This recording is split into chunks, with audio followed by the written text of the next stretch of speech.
Welcome to Hebraic Insights in the Gospels. Join us every Sabbath on Zion Road Radio for a look at the life, deeds, and words of Yeshua Messiah and his followers from the Torah-centric Hebraic perspective they were originally lived and written in. Stand at the crossroads and look. Ask for the ancient paths. Ask where the good way is, and walk in it. And you find rest for your souls. You find rest for your souls. Oh, you find rest for your souls when you walk in his ways.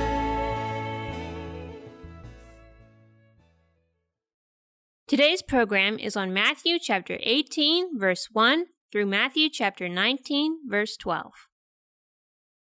What is God's heart towards those of his children who go astray? How can we apply that to our lives and the way that we treat others?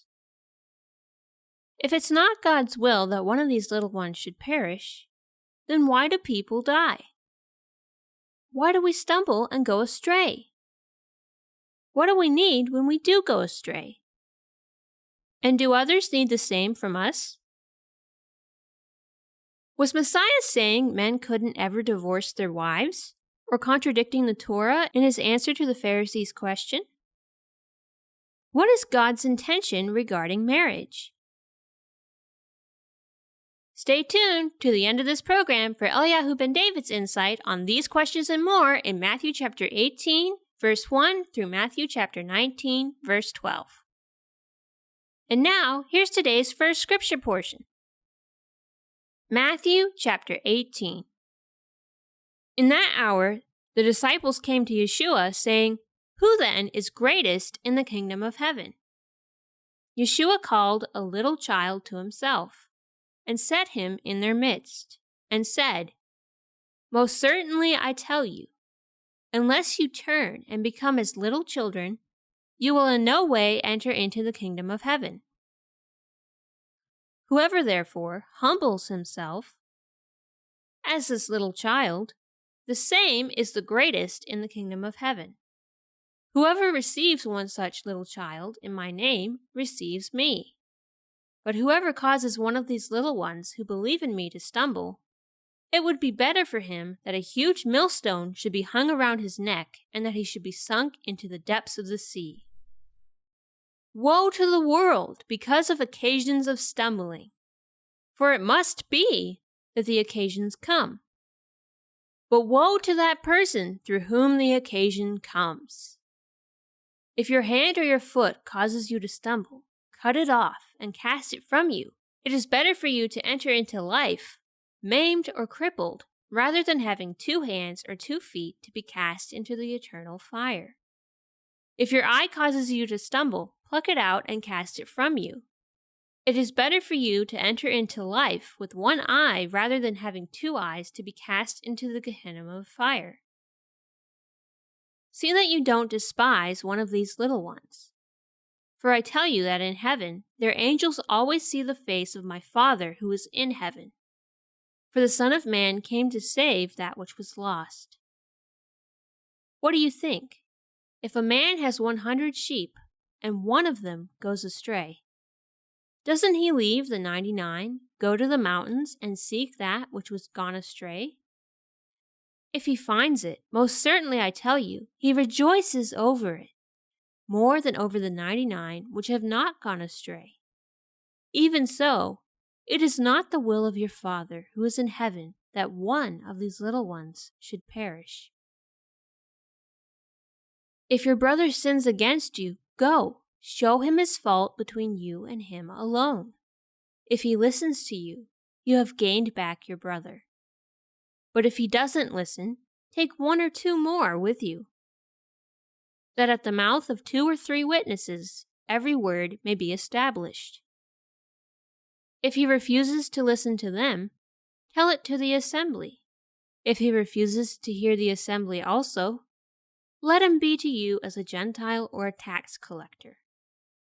Most certainly I tell you, Whatever things you bind on earth will have been bound in heaven, and whatever things you release on earth will have been released in heaven.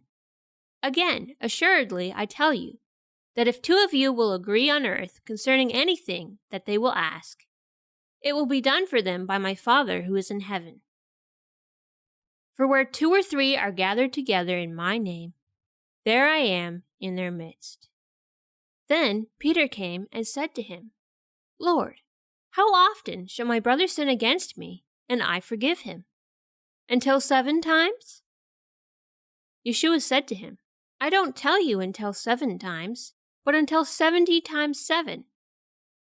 Therefore the kingdom of heaven is like a certain king who wanted to reconcile accounts. Therefore the kingdom of heaven is like a certain king who wanted to reconcile accounts with his servants. When he had begun to reconcile, one was brought to him who owed him 10,000 talents. But because he couldn't pay, his master commanded him to be sold, with his wife, his children, and all that he had, and payment to be made. The servant therefore fell down and kneeled before him, saying, Lord, have patience with me, and I will repay you all. The master of that servant, being moved with compassion, released him and forgave him the debt. When he had begun to reconcile, one was brought to him who owed him 10,000 talents. But because he couldn't pay, his master commanded him to be sold, with his wife, his children, and all that he had, and payment to be made. The servant therefore fell down and kneeled before him, saying, Lord, have patience with me, and I will repay you all. The master of that servant, being moved with compassion, released him and forgave him the debt. But that servant went out and found one of his fellow servants who owed him 100 denarii. And he grabbed him and took him by the throat, saying, Pay me what you owe. So his fellow servant fell down at his feet and begged him, saying, Have patience with me, and I will repay you. He would not, but went and cast him into prison until he should pay back that which was due. So when his fellow servants saw what was done, they were exceedingly sorry, and came and told to their master all that was done. Then his master called him in and said to him, You wicked servant! I forgave you all that debt because you begged me. Shouldn't you also have had mercy on your fellow servant, even as I had mercy on you? His master was angry and delivered him to the tormentors until he should pay all that was due to him. So my heavenly Father will also do to you if you don't each forgive your brother from your hearts for his misdeeds. And now, here's some insight from Eliyahu ben David on that portion. Shalom, friends. We're so glad to have you with us. Tonight, our theme is about precious little ones. And it kind of reminds me of a party. A bunch of kids getting together for a party. And isn't it a wonderful thing when that happens? The sounds of the children playing and giggling and having fun. And children are really such a blessing to all of us and help to kind of take the edge off the seriousness of the world. And we're also blessed by the children. Our Father loves the children. YESHUA said, It's not the will of your Father who is in heaven that one of these little ones should perish. So we want to kind of focus on this tonight, as well as the other things that YESHUA had to say in Matthew chapter 18. And we're going to get right into that right now. Even so, it is not the will of your Father who is in heaven that one of these little ones should perish. You know, when I read this verse, a thought struck me. You know, when you get to be my age, one of the unfortunate things about that is you've been to more funerals than you'd wanted to be at. And some of them, unfortunately, are children. Some of them are parents, but none of them are people that you want to see this happen to. Often what I see happen, though, at funerals, people are looking for answers. And somebody will say, well, God needed your little daughter in heaven, so he took her. And I think that's so different than what this verse says. The verse says that it's not the Father's will that one of these little ones should perish.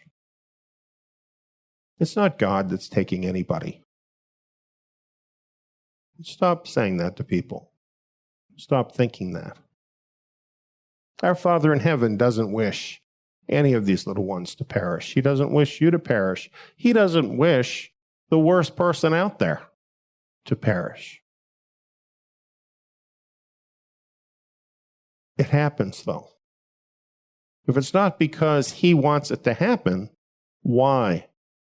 Why is it happening? Well, we have the story here about the sheep, 100 sheep. And we have a man. Who is the man in this parable? Is it not our Father in heaven? Isn't that what Messiah is trying to explain to us? He has 100 sheep. They're basically okay, if that's what it's saying. They're not going to perish right away, so what does he do? Well, he goes out and he seeks after the lost sheep, the ones that are on the wrong path, the ones that are headed towards destruction. And if he finds that sheep, he rejoices over it. If. It's a big if. Sin is in the world. It's been in the world for a long time now. Free will is in the world. It's complicated, isn't it? You know, our Creator, he created mankind perfect. He gave us free will. But he also gave us everything we needed in order to obey him, choose the right road, and make for a happy life for everybody. But we didn't do that. Our forefathers didn't do that. And it's a sticky problem. Because, you know, when the Father creates something, he doesn't just roll it up in a ball and throw it away. He had a purpose in mind. He gave people free will for a reason. He has a solution to sin. But unfortunately, it's going to take time, and it has taken time to work out this problem. And through these ages, through all this time, a lot of little ones have been born. And some of them have done the best they can to choose the right way. Others, unfortunately, you could say the majority have chosen their own selfish way, like our first parents. All of this has had a horrible impact in the world. Yes, there is death in the world. There's cancer. There's heart disease. There's murder, terrorism, war. All of this is because, ultimately, of people's choices. We need to understand that. And we need to understand that it really is not the will of our Father who is in heaven that these little ones should perish. You know, he rejoices when that one that's gone astray is found and comes home. And that's what I really think about with this. I think there's so many who have gone astray. And perhaps you did at some point in your life. Perhaps I did at some point in my life. When a person is in that condition where they have gone astray, many times they feel condemned in their heart. Many times they feel like God hates them, like there really is no way back for them.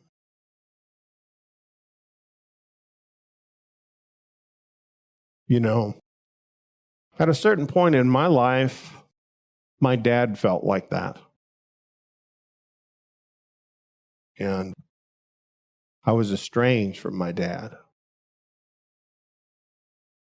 And because of things in his life, he had gone astray. And he had that feeling of condemnation. And when my Father in heaven poured out his grace into my life, one of the very first things I did is go to see my Father. And I shared that grace with him. And he came to see that all the things that had happened in the past weren't really relevant. What is relevant is, what choice am I going to make right now? Am I going to turn around? Am I going to come home?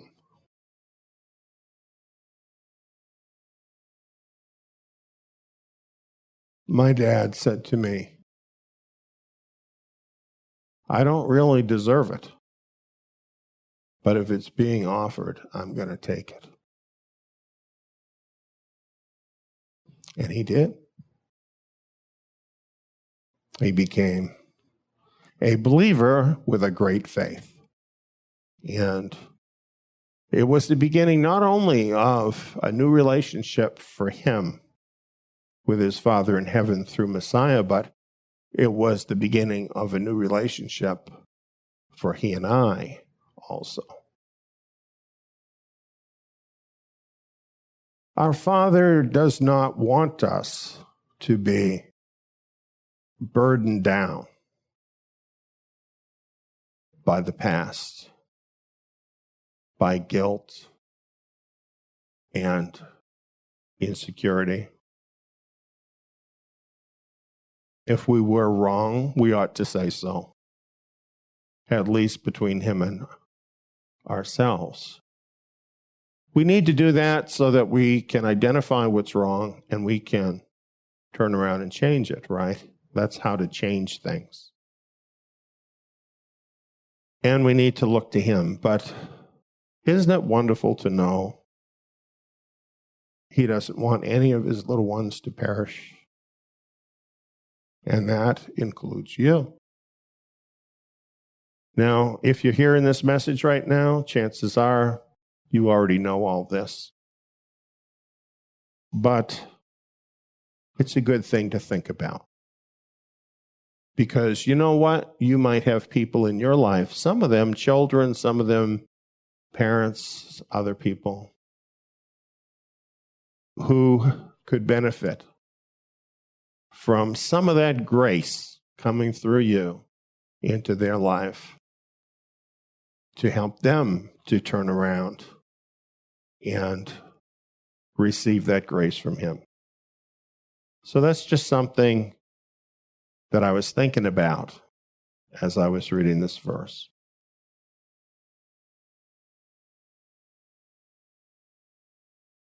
Children, they're such a blessing.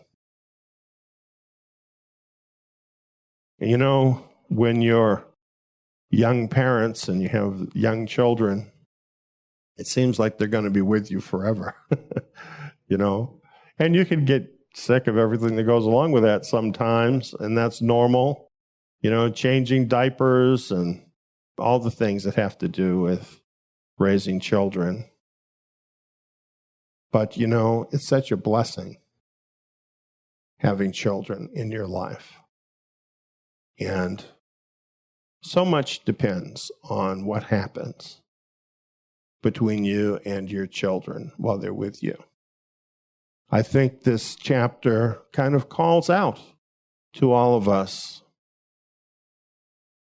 to think like Messiah thought and to realize that the children are so important to him, important enough to make sacrifices for them so that they can have the space they need to grow and thrive and to know the love of YESHUA Messiah.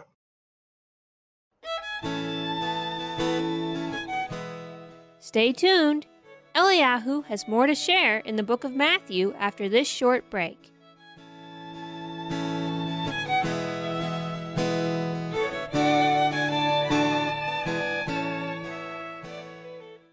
Enjoying this episode of Hebraic Insights in the Gospels? Want to hear more teachings from Eliyahu ben David? Tune in to our 24/7 internet radio station, Zion Road Messianic Radio.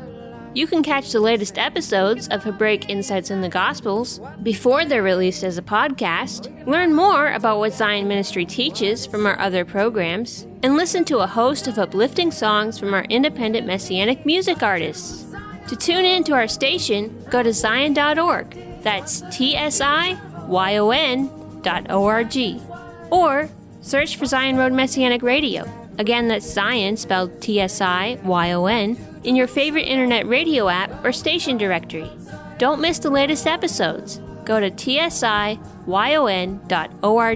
and check the station schedule to see what's playing.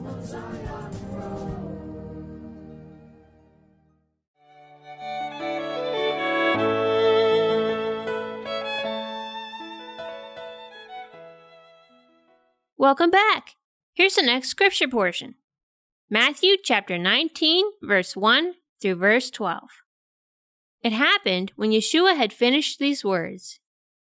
He departed from Galilee and came into the borders of Judea beyond the Jordan. Great multitudes followed him, and he healed them there. Pharisees came to him, testing him, and saying, "Is it legal for a man to divorce his wife for any reason?" He answered, "Haven't you read that he who made them from the beginning made them male and female, and said, 'For this cause a man shall leave his father and his mother, and shall join to his wife, and the two shall become one flesh'? So they are no more two, but one flesh. What therefore Elohim has joined together, don't let man tear apart." They asked him, "Why then did Moses command us to give her a bill of divorce and divorce her?" He said to them, "Moses, because of the hardness of your hearts, allowed you to divorce your wives, but from the beginning it has not been so. I tell you that whoever divorces his wife, except for sexual immorality, and marries another commits adultery, and he who marries her, when she is divorced, commits adultery." His disciples said to him, "If this is the case of the man with his wife, it is not expedient to marry." But he said to them, "Not all men can receive this saying, but those to whom it is given. For there are eunuchs who were born that way from their mother's womb, and there are eunuchs who were made eunuchs by men, and there are eunuchs who made themselves eunuchs for the kingdom of heaven's sake. He who is able to receive it, let him receive it." And now, here's Eliyahu ben David's insight on those verses.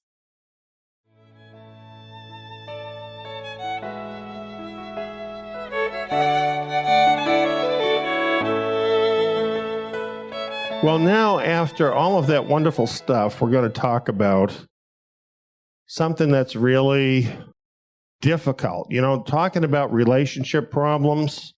Well, here we go. Grounds for divorce. You know, just hearing the word is disturbing. Just the word itself.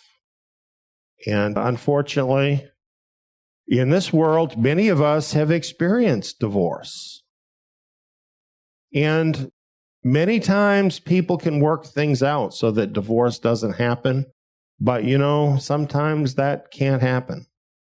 Sometimes one or more of the parties is not willing. Now, a whole lot of different things can happen so that divorce, there's nothing you personally can do to stop it. And that may have happened with some of us. Well, what do the scriptures have to say about divorce? When is it appropriate for a person to actually consider divorce? Well, tonight we don't have that entire answer in view. We're going to be looking at what YESHUA said about it, specifically in Matthew 19. So let's just go through here. And I'm bringing this in, I'm going into this next chapter because this fits with what we've been talking about. What we've been talking about is relationship issues. And so this part about divorce really fits with this theme. So that's why I'm continuing this here. It says, it happened when YESHUA had finished these words, he departed from Galilee and came into the borders of Judea beyond the Jordan. Great multitudes followed him, and he healed them there.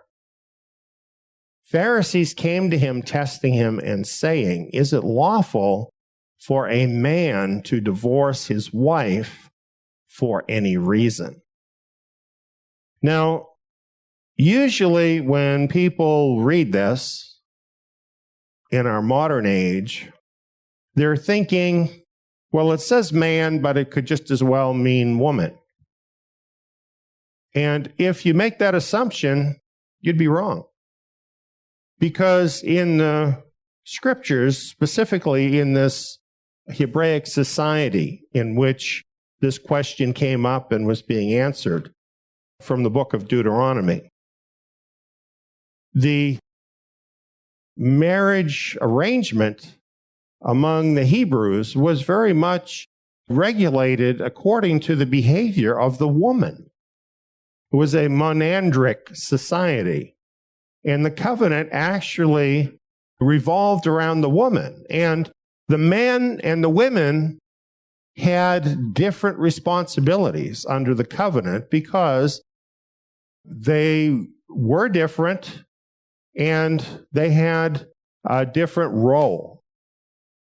And so it's not just the egalitarian kind of thinking like we have in modern times that you're looking at when you look at this. Also, when it's talking about divorce, what are you thinking? You're thinking going down to the courthouse, right? And getting a divorce at the courthouse. Well, that's not what this is about. It's an entirely different kind of divorce in the scriptures from what it is at the courthouse. So you have to keep that in mind as you're looking at this. You have to think of the context within that Hebraic society. So these rules that we're talking about here are specifically about a man divorcing his wife. And actually, the scriptures don't even use the term of a wife divorcing her husband. Like for instance, in our society, we use the word either way. Whether it's the man that's getting the divorce, the woman that's getting the divorce, divorce is divorce. It's not that way in the scriptures. It doesn't even use the word of a woman divorcing her husband. It's a woman being free of her husband. So it's just a different way of thinking, and we can't explain all that with these verses here. However, I just want to say there are further protections for women in the Torah that men don't get.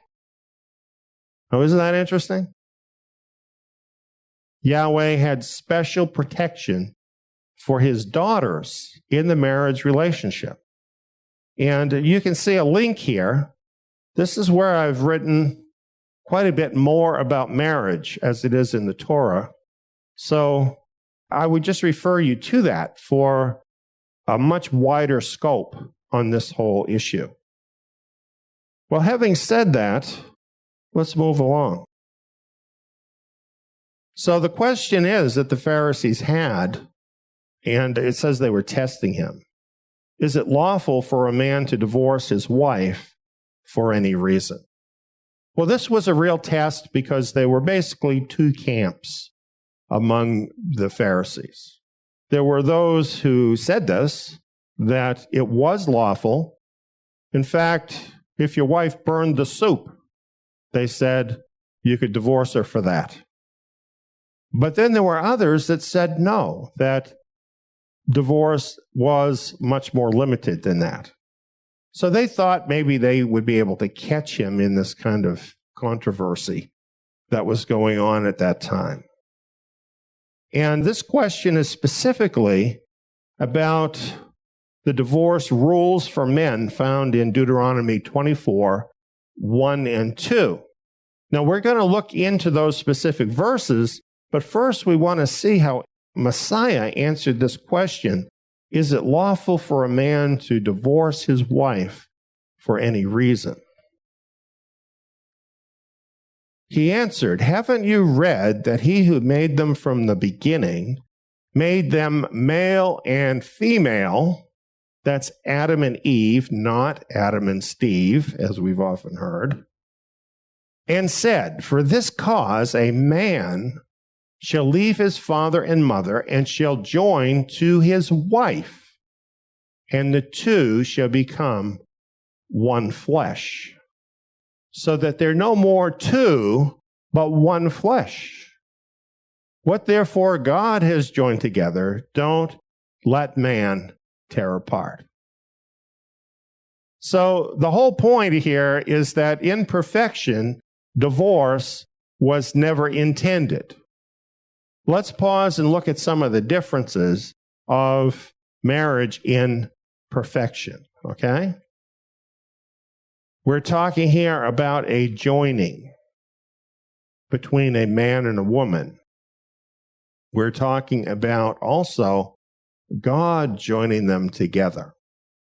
And isn't that what happened in the garden? Yahweh actually created the woman for the man, and he personally brought the woman to the man. So when Messiah is saying what God has joined together, let no man tear apart, he's referring to that.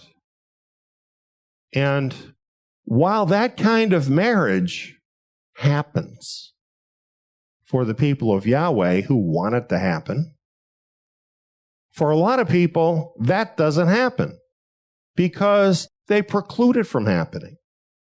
They choose on the grounds of criteria that suit them. How tall a guy is, how good looking a girl is, whatever, right? And they marry for reasons that have nothing to do with what God has joined together. So, very often, marriage in this world is really different than it was in the garden, and very much falling short of that standard.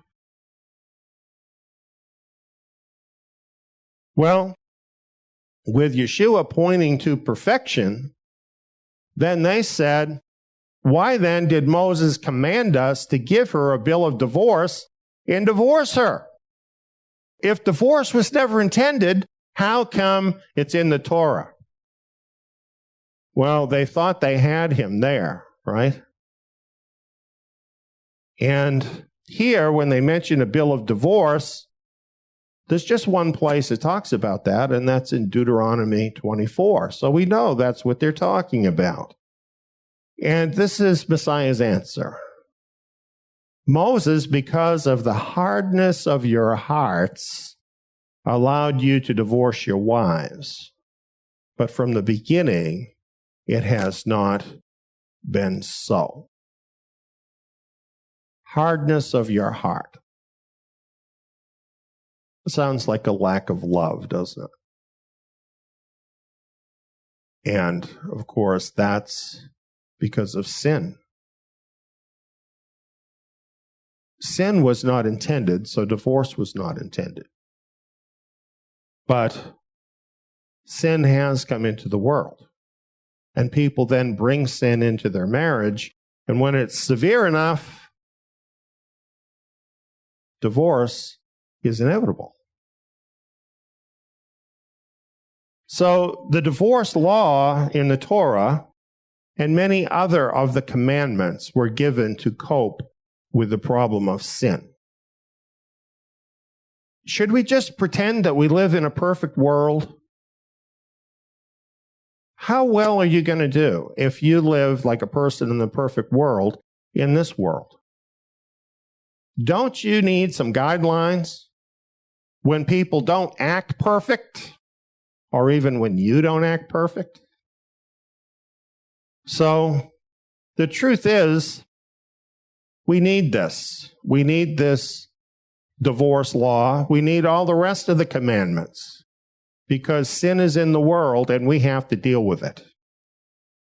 That's the fact. And that's the reality. That's the practicality that Messiah is pointing to here and saying this is why Moses gave this to us. Because sin is in the world, because of the hardness of our hearts. Well, then we have this verse. I tell you that whoever divorces his wife, except for sexual immorality, and marries another, commits adultery. And he who marries her when she is divorced commits adultery. Now, this is the divorce verse. And in many churches, they take great pride in torturing people with this verse. I'm not going to do that. Instead, I'm going to tell you what this verse actually says.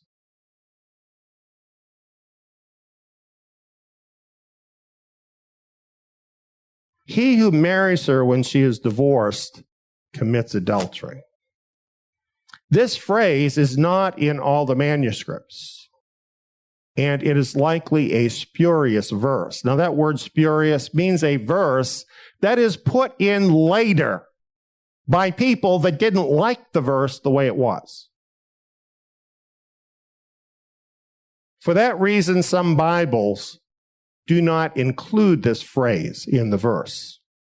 For example, the New American Standard Bible says this, I say to you, whoever divorces his wife except for immorality and marries another commits adultery. And it stops there and it leaves out that other part. The Jewish New Testament does the same thing. So there are other Bibles as well, where the Bible translators realize that phrase is spurious and was inserted later. Now, why would that happen? Have you read anything about church history? Where did this crazy idea of celibacy for priests come from? The early Gentile Christians were totally warped in their thinking about marriage. So if there's a verse they were going to mess with, this would be the one.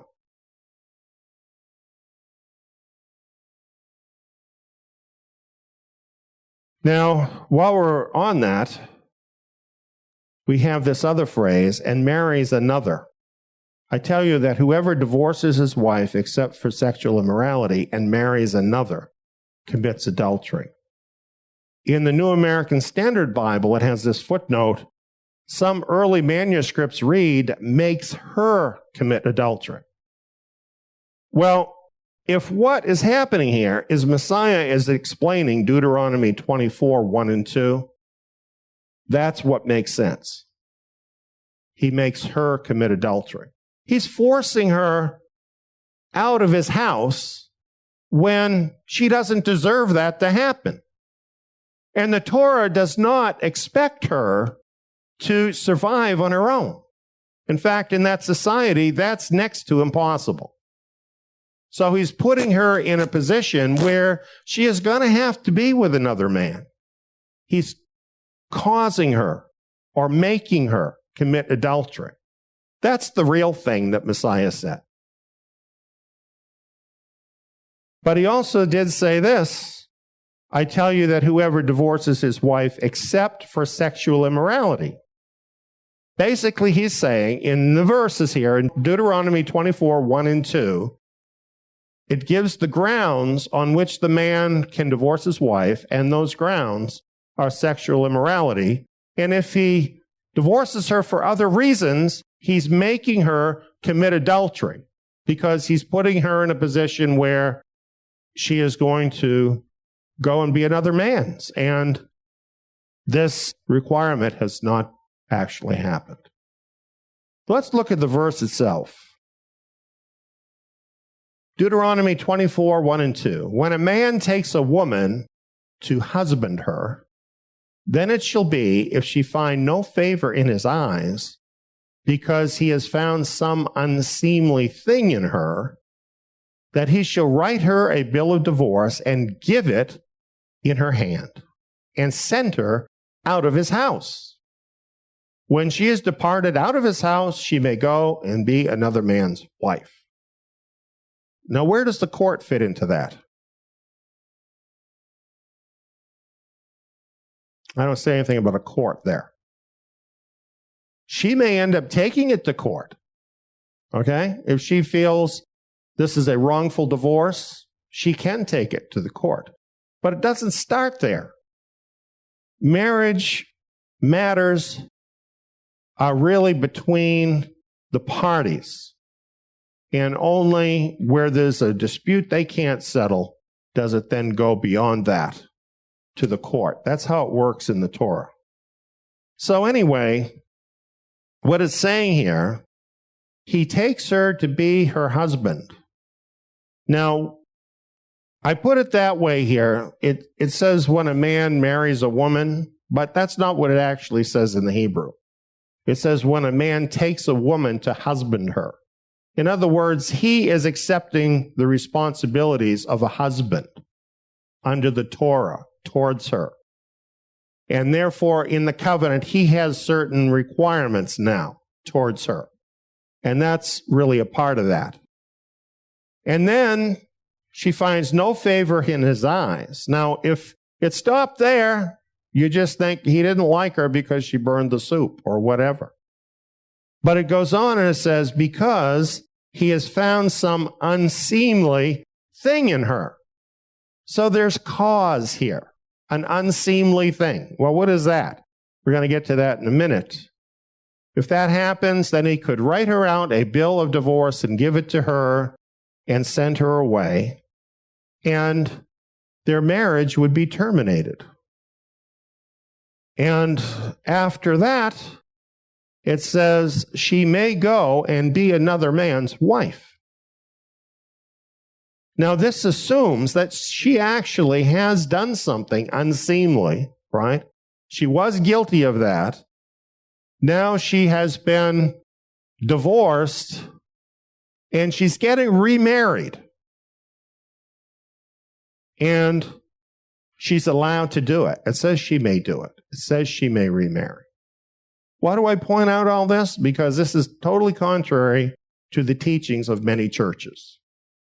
There are many Christian women that have remained single through their lives because their church has told them, since their husband has divorced them, they cannot remarry. And they are actually making the word of God void because of their traditions. Moving on. Does some unseemly thing mean for any reason? Or does it mean a specific reason? It's a specific word, the word translated unseemly thing here, from the Hebrew. And it's Strong's number 6172. Here it is. Irva. And it specifically means nudity. But it has the connotation of unclean things connected with nudity, unclean things people do when they're naked. The word means nakedness. So, Urva is not just any annoyance the husband may have regarding his wife. It has to do with unclean behavior involving nakedness. Now, this is biblical language. Leviticus chapter 18. The entire chapter is talking about things having to do with uncovering nakedness, and it uses that term as a euphemism for all different kinds of wrongful sexual behavior. And it lists there all kinds of disgusting things that the nations do, things that believers are not to do, that Yahweh's people are not to do. And so this word is specifically referring to Leviticus 18 and the behaviors there. So these are the unseemly things that are the lawful grounds for divorce. So therefore, we see that in a perfect world, people would never practice any of these sexual sins, so there would be no need for a man to ever divorce his wife. However, in this world, some people do practice these things, so therefore, Yahweh responded to that with a righteous law for divorce. Well, Messiah says the lawful ground is sexual immorality. Now, this is from the Greek text, and it's from the Greek word porneia. And the word porneia does not just mean fornication or, adultery in the modern sense. You know, if you look up adultery in the English dictionary, it has a certain definition that's very specific. But this word sexual immorality has a wider scope. And the word porneia means illicit sexual intercourse, adultery, fornication, homosexuality, lesbianism, intercourse with animals, etc. The list goes on, and thank goodness we don't have to read it all. But it's interesting in this definition from Thayer, it specifically refers to Leviticus 18. The word porneia, as used in the Greek scriptures, specifically refers to these things in Leviticus 18. So what do we see from this when we look at the verse and we look at what Messiah said about the verse? Moses and Messiah completely agree on the verse. Why the Pharisees had trouble with it had nothing to do with what the verse actually said.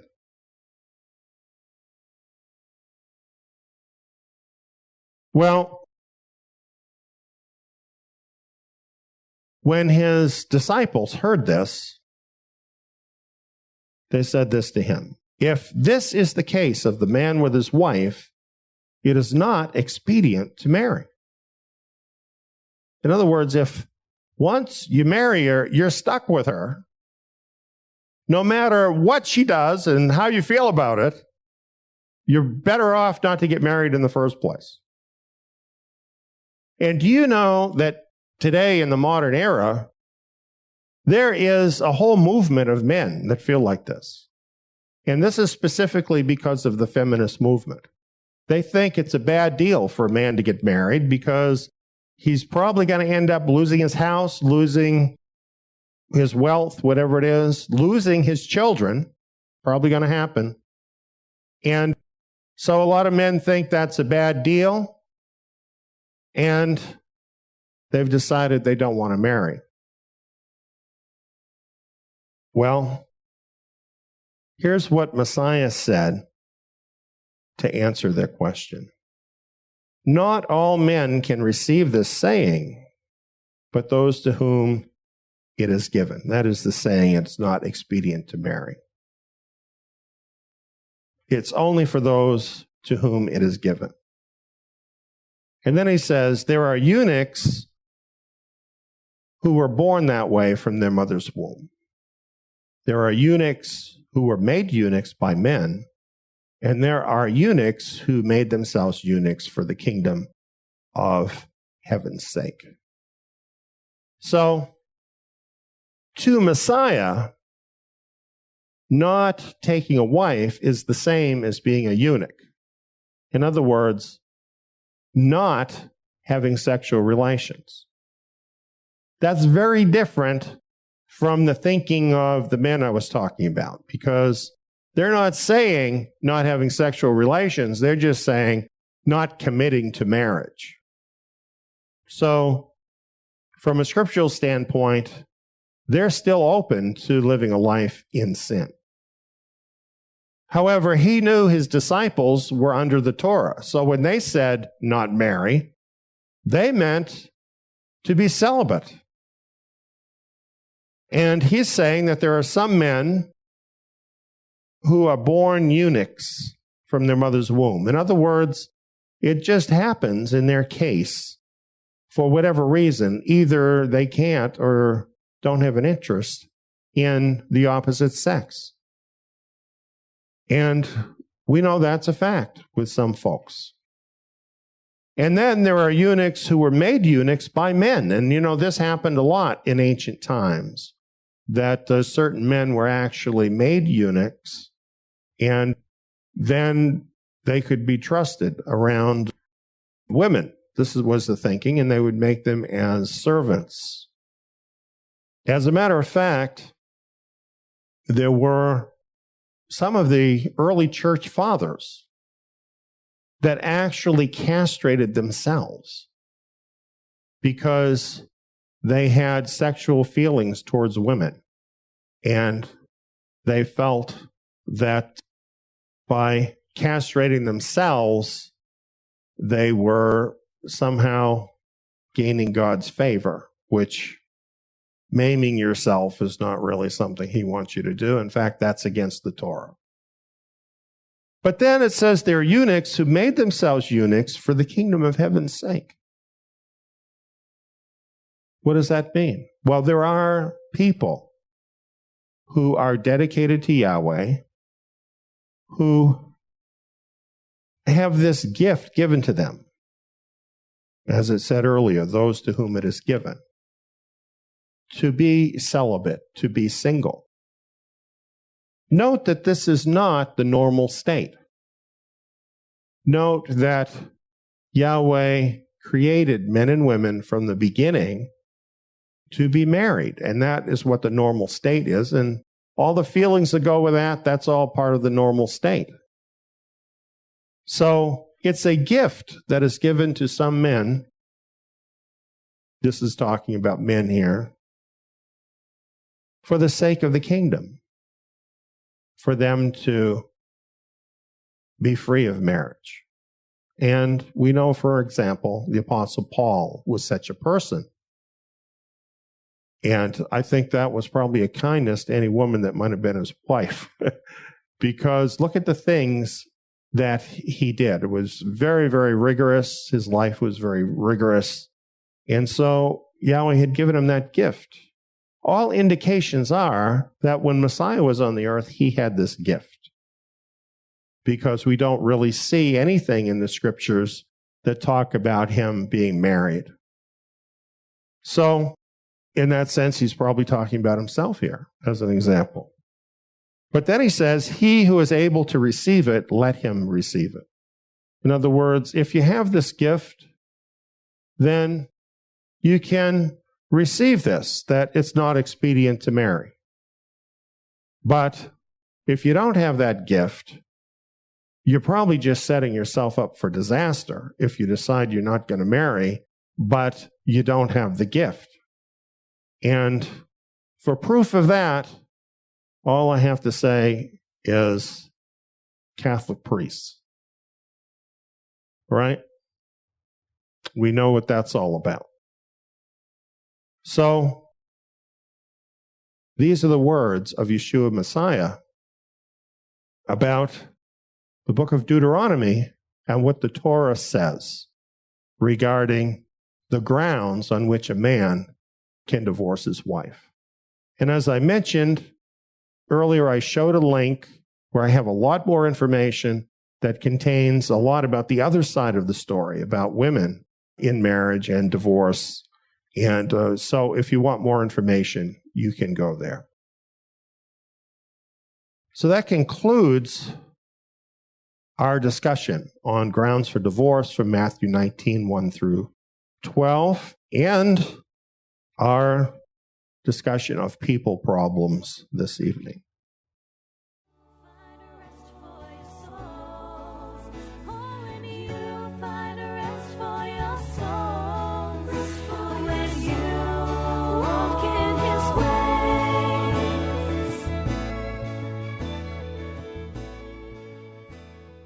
You have been listening to Hebraic Insights in the Gospels. The link Eliyahu mentioned, where Eliyahu goes into this topic of divorce in more detail, can be found by logging in to Zion.net and visiting zion.net/Torah-divorce. Eliyahu also discussed Torah marriage in various programs, including his Eliyahu ben David Bet Midrash program on Leviticus 18. Further teachings and study materials on various related topics and others can be found at our membership site, Zion Tabernacle. Sign up is free. Just go to Zion.net. That's TSIYON.net. Or click the membership link on the Zion Road website. New programs on the Gospels will be airing every Sabbath on Zion Road Radio. Join us next Shabbat to learn more in the book of Matthew. Shabbat Shalom! And you find rest for your soul.